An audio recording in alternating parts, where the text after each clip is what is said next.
Cigarette ছেড়ে e cigarette বা নিকোচিউ নিচ্ছেন, আপনি কি খুব স্যাটিসফাইড এইটা ভেবে যে আপনার স্মোকিং রিস্ক অনেকটা কমে গেছে? এটার অ্যান্সার পার্শিয়ালি হ্যাঁ এবং পার্শিয়ালি না। চলুন আমরা আজকে এই ভিডিওর মাধ্যমে এটা জেনে নিই অ্যাকচুয়াল ব্যাপারটা। একটা মানুষ যখন সিগারেট ছেড়ে ই সিগারেট খাচ্ছেন, তাতে তার যেই সিগারেট থেকে জেনারেটেড হওয়া যেই ক্যান্সারাস এলিমেন্ট যেমন কোল টার, সেইটা কিন্তু অনেকটাই কমছে। কাজেই সিগারেটের থেকে ক্যান্সার হওয়ার সম্ভাবনা যতটা, সেটা থেকে ই সিগারেটের ক্যান্সার হওয়ার সম্ভাবনা অনেকটাই কম। কিন্তু সেটা কিন্তু কখনোই জিরো হচ্ছে না। তার কারণ ই সিগারেটের খাওয়ার মধ্যেও কিন্তু এমন কিছু ছোট ছোট ভেরি স্মল অ্যামাউন্টসে কেমিক্যালস থাকতে পারে, যেটা কিন্তু লং টার্ম এক্সপোজারে ক্যান্সার করতে পারে। এবং আরেকটা অ্যাসপেক্ট যেটা আমরা এখন অব্দি জানি না, যেহেতু ই সিগারেট ব্যাপারটা খুব বেশি দিন হলো আমাদের কাছে আসেনি, যে এটার লাংসের ওপর ক্যান্সার ছাড়াও কিছু হার্মফুল এফেক্ট থাকতে পারে। যেমন ধরুন, যাকে বলে ইন্টারস্টিশিয়াল নিউমোনিয়া বা ইন্টারস্টিশিয়াল ফাইব্রোসিস, যেটা কি হয় যে আমাদের লাং যেই এক্সপ্যান্ড করছে, কন্ট্রাক্ট করছে, সেই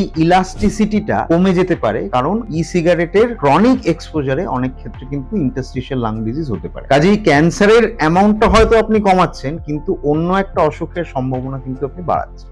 এটা গেল ই সিগারেটের ব্যাপারে। এবারে আসছি নিকোচিউ বা যে চুইং গাম গুলো ইউজ করা হয় যাতে নিকোটিন আছে, সেটার ক্ষেত্রে অবভিয়াসলি যেহেতু কোনো ধোঁয়া ইনহেল করার ব্যাপার নেই, কাজেই লাং এর উপর যে চাপটা আমরা নর্মালি দিচ্ছি অন্যান্য ক্ষেত্রে সেটা নেই। কিন্তু এটা অ্যাজ সাচ ক্যান্সার করে এরকম কোন রকম স্টাডিজ আজ অব্দি নেই। But at the same time যেহেতু তাতে নিকোটিন আছে, কাজেই নিকোটিনের কিছুটা এফেক্ট তো আপনার শরীরে থাকবে। বাট যদি আপনি নিকোচিউটাকে ইউজ করছেন সিগারেট ছাড়ার জন্য, তাহলে সেটা খুবই ভালো একটা স্টেপ। কারণ সিগারেটটা হচ্ছে সবচেয়ে ক্ষতিকারক, তারপরে আসছে ই সিগারেট, এবং মিনিমাম ক্ষতিকারক হচ্ছে নিকোচিউ। কাজেই চেষ্টা করুন সিগারেটটাকে যেভাবেই হোক পুরোপুরি ছাড়ার, সেটাকে ই সিগারেট দিয়ে রিপ্লেস করার চেষ্টা করবেন না। নিকোচিউ দিয়ে আপনি ডেফিনেটলি জিনিসটাকে কমিয়ে আস্তে আস্তে বন্ধ করুন। ধন্যবাদ।